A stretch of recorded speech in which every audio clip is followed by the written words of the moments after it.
അനുഗ്രഹിക്കപ്പെട്ട നല്ല സമയത്തിനായി ഞാൻ ദൈവത്തെ സ്തുതിക്കുന്നു, സ്തോത്രം ചെയ്യുന്നു. ദൈവവചനം ശ്രവിച്ചുകൊണ്ടിരിക്കുന്ന എല്ലാ ദൈവമക്കൾക്കും വീണ്ടും വരാമെന്ന് അരുളി ചെയ്തവനായ കർത്താവായ യേശു ക്രിസ്തുവിൻ്റെ ധന്യനാമത്തിൽ ഞാൻ എൻ്റെ സ്നേഹവന്ദനം അറിയിക്കുന്നു. ഇന്നത്തെ അല്പസമയത്തെ ചിന്തയ്ക്കായി 48 സങ്കീർത്തനം 14 വാക്യം നമുക്ക് വായിക്കാം. ഈ ദൈവം എന്നും എന്നേക്കും നമ്മുടെ ദൈവമാകുന്നു, അവൻ നമ്മെ ജീവപര്യന്തം വഴി നടത്തും. അനുഗ്രഹിക്കപ്പെട്ട ഒരു വേദവാക്യമാണ് നാം കേട്ടത്. 48 സങ്കീർത്തനം കോരഹ് പുത്രന്മാരാണ് എഴുതിയതെന്ന് സങ്കീർത്തനത്തിൻ്റെ ഹെഡിങ്ങിൽ രേഖപ്പെടുത്തിയിട്ടുണ്ട്. ദൈവത്തിൻ്റെ നടത്തിപ്പും കാവലും പരിപാലനവും ശരിയായി അനുഭവിച്ച് വളർന്നു വന്നവരാണ് കോരഹ് പുത്രന്മാർ. തങ്ങളുടെ പിതാവായ കോരഹ് കഠിന പാപം ചെയ്തതുമൂലം ജീവനോടെ ഭൂമി വായ്പിളർന്ന് പിളർപ്പിലേക്ക് പോയി മരിച്ചെങ്കിലും കോരഹിൻ്റെ മക്കൾ യാഗപീഠത്തിൻ്റെ കൊമ്പുകളെ പിടിച്ചതിനാൽ തങ്ങളുടെ പിതാവിൻ്റെ പാപത്തിൽ മരിക്കേണ്ടി വന്നില്ല. വേണമെങ്കിൽ യാഗപീഠത്തിൻ്റെ കൊമ്പുകളെ പിടിക്കുവാൻ ഓടുന്ന കോരഹിൻ്റെ മക്കളെ പിന്തുടരുവാൻ കോരഹിന് വേണ്ടി ദൈവം ഭൂമിയുടെ വായ് പിളർത്തിയപ്പോൾ ആ പിളർപ്പിനെ അവൻ്റെ മക്കളെയും പിന്തുടരുമാറാക്കുവാൻ ദൈവത്തിന് കഴിയുമായിരുന്നു. എന്നാൽ ദൈവത്തിൻ്റെ വചനത്തിങ്കിൽ വിറയ്ക്കുന്നവരെ ദൈവം കടാക്ഷിക്കുമെന്നത് ദൈവത്തിൻ്റെ ഒരു വാഗ്ദാനമാണ്. ദൈവം ആ കുട്ടികളെ രക്ഷിച്ചതിന് ശേഷം അവർക്ക് പിന്നെ പുറകോട്ട് നോക്കേണ്ട ആവശ്യം വന്നിട്ടില്ല. മറ്റൊരു വ്യക്തിയിലേക്കും സഹായത്തിനായി കൈനീട്ടേണ്ടി വന്നിട്ടില്ല. അവരുടെ മക്കളും മക്കളുടെ മക്കളും എല്ലാം അവരുടെ പൂർവ്വപിതാവായ കോരഹിൻ്റെ മക്കൾ എന്ന പേരിൽ അറിയപ്പെടുവാൻ ആഗ്രഹിച്ചു. കാരണം പാപം ചെയ്ത അവരുടെ അപ്പൻ്റെ പബ്ലിസിറ്റിക്ക് വേണ്ടിയല്ല. ജീവനോടെ തങ്ങളുടെ അപ്പനായ കോരഹിനെ ഭൂമി വായ് പിളർന്ന് പിളർപ്പിൽ ഇറക്കിവിട്ട് ന്യായം വിധിച്ച യഹോവ തങ്ങളെ പിളർപ്പിൽ നിന്നും വിടുവിച്ച കാര്യം സകലരെയും അറിയിക്കുവാനാണ് അവർ തലമുറയായി കോരഹ് പുത്രന്മാർ എന്ന പേരിൽ അറിയപ്പെടുവാൻ ആഗ്രഹിച്ചത് എന്ന് ചിന്തിച്ചാൽ തെറ്റില്ല എന്നാണ് എൻ്റെ വ്യക്തിപരമായ അഭിപ്രായം. കോരഹ് പുത്രന്മാർ പറയുകയാണ്, യഹോവയാ ദൈവം എന്നും എന്നേക്കും നമ്മുടെ ദൈവമാകുന്നു എന്ന്. ഈ മക്കൾ യഹോവയാ ദൈവത്തെ നന്നായി അറിയുമായിരുന്നു. ചെയ്യുന്ന തെറ്റുകൾക്ക് ന്യായമായ ശിക്ഷ കൊടുക്കുന്നവനാണ് യഹോവ എന്ന് ഇവർക്കറിയാമായിരുന്നു. എന്ന് തന്നെയല്ല, പറഞ്ഞാൽ പറഞ്ഞതുപോലെ ചെയ്യുന്നവനാണ് യഹോവ എന്ന് അവർക്ക് മനസ്സിലായിട്ടുണ്ട്. കരുണ കാണിക്കേണ്ടവരോട് മഹാകരുണ കാണിക്കുന്നവനാണ് യഹോവയായ ദൈവമെന്ന് അവർ തിരിച്ചറിഞ്ഞു. തൻ്റെ ന്യായപ്രമാണത്തോട് കൂറ് പുലർത്തുന്നവരെ സംരക്ഷണ ചെയ്യുന്നവനാണ് യഹോവയായ ദൈവമെന്ന് ഈ കുട്ടികൾക്ക് അറിയാമായിരുന്നു. മരുഭൂമിയിൽ വെച്ച് ഇവർ കാണെ ദൈവം ചെയ്ത അത്ഭുത പ്രവൃത്തികളും ഇസ്രായേൽ മക്കൾക്ക് മിസ്രയീം അടിമത്തത്തിൽ നിന്നും മോചനം കൊടുക്കുവാനായി ദൈവം ചെയ്ത രക്ഷണ്യ പ്രവൃത്തികളും കോരഹിൻ്റെ മക്കൾ തിരിച്ചറിഞ്ഞിട്ടുണ്ട്. അതുകൊണ്ട് തന്നെ അവർ തങ്ങളുടെ ആശ്രയം യഹോവയിൽ വെച്ചു. അവർ ലജ്ജിക്കുവാൻ ദൈവം ഇടവരുത്തിയതുമില്ല.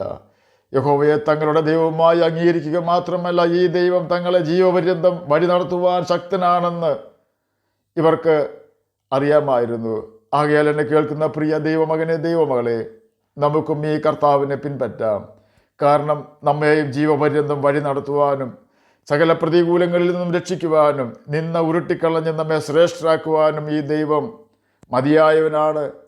അവൻ്റെ പ്രമാണം അനുസരിക്കണമെന്ന ഒരു വ്യവസ്ഥ മാത്രമേ യഹോവ അഥവാ കർത്താവായ യേശു ക്രിസ്തു നമ്മുടെ മുമ്പിൽ വെച്ചിട്ടുള്ളൂ. ഇനി പാപം ചെയ്യരുത് എന്നതാണ് യേശു നമ്മുടെ മുമ്പിൽ വെച്ചിരിക്കുന്ന വ്യവസ്ഥ. നാം പാപം ചെയ്താൽ പിശാചിൻ്റെ മകനായി തീരും. 1 യോഹന്നാൻ 3 വാക്യത്തിൽ ഇത് രേഖപ്പെടുത്തിയിരിക്കുന്നു. പാപം ചെയ്യുന്നവനെല്ലാം പിശാചിൻ്റെ മകൻ ആകുന്നു. നാം പാപം ചെയ്താൽ ദൈവത്തിൻ്റെ സംരക്ഷണ വലയത്തിൽ നിന്നും നാം പുറത്തു പോകേണ്ടി വരും. ഗന്ധകം കത്തുന്ന തീ പൊയ്കയിലായിരിക്കും നാം ചെന്ന് ചേരുന്നത്. ഇനി നാം ചിന്തിക്കുവാൻ തുടങ്ങുന്നത് ദൈവം നമ്മെ ജീവപര്യന്തം വഴി നടത്തുന്നത് എങ്ങനെയാണ് എന്നതിനെക്കുറിച്ചാണ്. ദൈവം നമ്മെ വഴി നടത്തുന്നത് അവൻ്റെ വചനത്തിൽ കൂടി നല്ല ആലോചന അഥവാ നല്ല ഉപദേശം തന്നുകൊണ്ടാണ്. 119 സങ്കീർത്തനം 105 വാക്യത്തിൽ പ്രകാരം രേഖപ്പെടുത്തിയിരിക്കുന്നു, നിന്റെ വചനം എൻ്റെ കാലിന് ദീപവും എൻ്റെ പാതയ്ക്ക് പ്രകാശവുമാകുന്നു. പാപത്തിൻ്റെ അന്ധകാരം നിറഞ്ഞ ഭൂമിയിലാണ് നാം ജീവിക്കുന്നത്.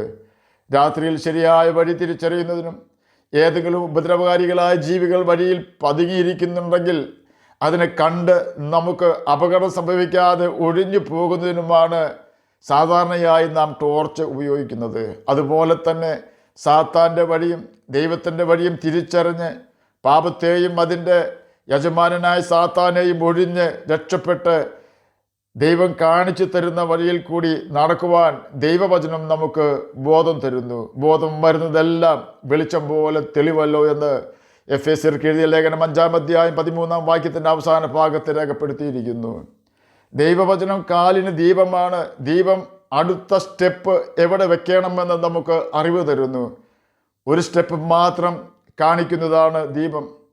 സൂക്ഷ്മതയോടെ നടക്കുവാൻ വചനം നമ്മെ പഠിപ്പിക്കുന്നു. നാം വചനം അനുസരിച്ചാൽ ഒരിക്കലും ദൈവ വഴി വിട്ടുപോകേണ്ടി വരികയില്ല. ജീവിതത്തിൻ്റെ ഓരോ സ്റ്റെപ്പിലും വചനം അനുസരിച്ച് മാത്രം ചുവടുകൾ വയ്ക്കുവാൻ വചനം നമുക്ക് അറിവ് തരുന്നു. അങ്ങനെ നാം ശരിയായ ലക്ഷ്യത്തിൽ എത്തിച്ചേരുന്നു. ഓരോ വ്യക്തിയും പ്രായോഗിക ജീവിതത്തിൽ ദിനംതോറും വചനം അനുസരിക്കണം. അങ്ങനെയാണ് ദൈവം നമ്മെ ജീവപര്യന്തം വഴി നടത്തുന്നത്. ദൈവവചനം നാം എത്ര വായിച്ചാലും നമുക്കത് ഓർത്തിരിക്കുവാൻ കഴിയുകയില്ല. അതുകൊണ്ടാണ് പരിശുദ്ധാത്മാവിനെ പ്രാപിക്കുവിൻ എന്ന് കർത്താവായ യേശു ക്രിസ്തു നമുക്ക് ബുദ്ധിപദേശം തരുന്നത്. കാരണം ദൈവാത്മാവിനെ കൂടാതെ, ക്രിസ്തുവിൻ്റെ ആത്മാവിനെ കൂടാതെ നമുക്ക് ദൈവവചനം വായിക്കുവാനോ മനസ്സിലാക്കുവാനോ അനുസരിക്കുവാനോ കഴിയുകയില്ല. നമ്മെ ജീവപര്യന്തം വഴി നടത്തുവാൻ യേശു പരിശുദ്ധാത്മാവിനെ ഭൂമിയിലേക്ക് അയച്ചിട്ടുണ്ട്. അവനാണ് കാര്യസ്ഥൻ. മറ്റെന്തെല്ലാം നാം സമ്പാദിച്ചാലും ഈ ഭൂമിയിൽ ഉപേക്ഷിക്കേണ്ടി വരും. ശലോമോൻ്റെ ഭാഷയിൽ പറഞ്ഞാൽ നമ്മുടെ കഠിനാധ്വാനം മുഴുവൻ മറ്റൊരുത്തൻ ഭക്ഷിക്കും. എന്നാൽ നാം ദൈവാത്മാവിനെ പ്രാപിച്ചാൽ ഈ ഭൂമിയിൽ സമാധാനത്തോടെ ജീവിക്കുവാൻ പരിശുദ്ധാത്മാവ് നമ്മെ സഹായിക്കുന്നു. എങ്ങനെ സംസാരിക്കണമെന്നും എന്ത് സംസാരിക്കണമെന്നും എപ്പോൾ സംസാരിക്കണമെന്നും ദൈവാത്മാവ് നമ്മെ പഠിപ്പിക്കും. നാം പറയുന്ന വാക്കുകൾ മറ്റുള്ളവരെ ആശ്വസിപ്പിക്കണമെങ്കിൽ ദൈവാത്മാവ് നമ്മിൽ ഉണ്ടാകേണ്ടത് അത്യാവശ്യമാണ്. ദൈവാത്മാവ് നമ്മിലുണ്ടെങ്കിൽ നാമും നമ്മെ കേൾക്കുന്നവരും ആശ്വാസം കൊണ്ട് നിറയും. ദൈവാത്മാവ് നമ്മെ നാം നടക്കേണ്ട വഴിയിൽ നടത്തുന്നതും വചനം നമുക്ക് ഓർപ്പിച്ചു തരുന്നതും, ദൈവാത്മാവാണ് നാം നടക്കേണ്ട വഴിയിൽ നടത്തുന്നതും ദൈവത്തിൻ്റെ വചനം നമുക്ക് ഓർപ്പിച്ചു തരുന്നതും. നമ്മൾ ദൈവാത്മാവിൻ്റെ അഭിഷേകമുണ്ടെങ്കിൽ ആ അഭിഷേകം നമുക്ക് ബുദ്ധി ഉപദേശം തരും. 1 യോഹന്നാൻ 2-ാം അധ്യായം 27-ാം വാക്യത്തിൽ ഇതിൻ്റെ ഉറപ്പ് കർത്താവായ യേശു ക്രിസ്തു നമുക്ക് തരുന്നുണ്ട്. അതല്ല എങ്കിൽ നാം തെറ്റായ ബൈബിൾ പ്രസംഗം കേട്ട് ഈ ഭൂമിയിലെ കാര്യങ്ങൾ മാത്രം ചെയ്ത് നിത്യനരകത്തിന് യോഗ്യരായി തീരും. ദൈവാത്മാവാണ് നമ്മെ മരണ യോർദാൻ കടത്തി ദൈവസന്നിധിയാകുന്ന ശുഭ തുറമുഖത്ത് എത്തിക്കുന്നത്. ദൈവവചനവും ദൈവാത്മാവും നമ്മെ ക്രിസ്തുവിൽ തികഞ്ഞവരാക്കി ക്രിസ്തു എന്ന തലയോളം സകലത്തിലും വളരുമാറാക്കുകയും ക്രിസ്തുവിനെ പോലെ സ്നേഹവും കരുണയും നിറഞ്ഞവരാക്കി തീർക്കുകയും ചെയ്യുന്നു. ദൈവാത്മാവ് ക്രിസ്തു ക്ഷമിക്കുന്നത് പോലെ നമ്മെ ക്ഷമാശീലരാക്കി തീർക്കുന്നു. സഹിക്കുവാൻ നമ്മെ പ്രാപ്തരാക്കുന്നത് ദൈവവചനവും ദൈവാത്മാവുമാണ്. വചനം നാം അനുസരിച്ചാൽ മാത്രമേ ദൈവം തൻ്റെ ആത്മാവിനെ നമുക്ക് തരികയുള്ളൂ. കാരണം വചനം അനുസരിക്കുന്നവർക്ക് കൊടുക്കുന്ന ആത്മാവാണ് ദൈവാത്മാവ്. ദൈവം തന്നെ അനുസരിക്കുന്നവർക്ക് നൽകിയ പരിശുദ്ധാത്മാവ് എന്ന് അപ്പോസ്തല പ്രവൃത്തികൾ 5-ാം അധ്യായം 32-ാം വാക്യത്തിൽ രേഖപ്പെടുത്തിയിരിക്കുന്നു. ഇങ്ങനെയാണ് ദൈവം നമ്മെ ജീവപര്യന്തം വഴി നടത്തുന്നത്.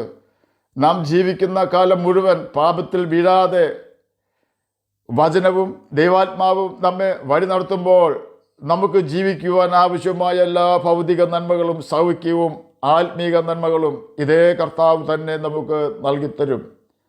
ഒരപ്പൻ മക്കൾക്ക് വേണ്ടി കരുതുന്നതിനേക്കാൾ നമുക്ക് വേണ്ടി കരുതുകയും നമുക്ക് വേണ്ടി കാവലിരിക്കുകയും ചെയ്യുന്നവനാണ് കർത്താവായ യേശു ക്രിസ്തു. യേശുവിന് മാത്രമേ നമ്മെ സഹായിക്കുവാൻ കഴിയുകയുള്ളൂ. അതെ, അവൻ നമ്മെ സഹായിക്കുകയും വിടുവിക്കുകയും ജീവപര്യന്തം നേരായ പാതയിൽ കൂടി നടത്തുകയും ചെയ്യും.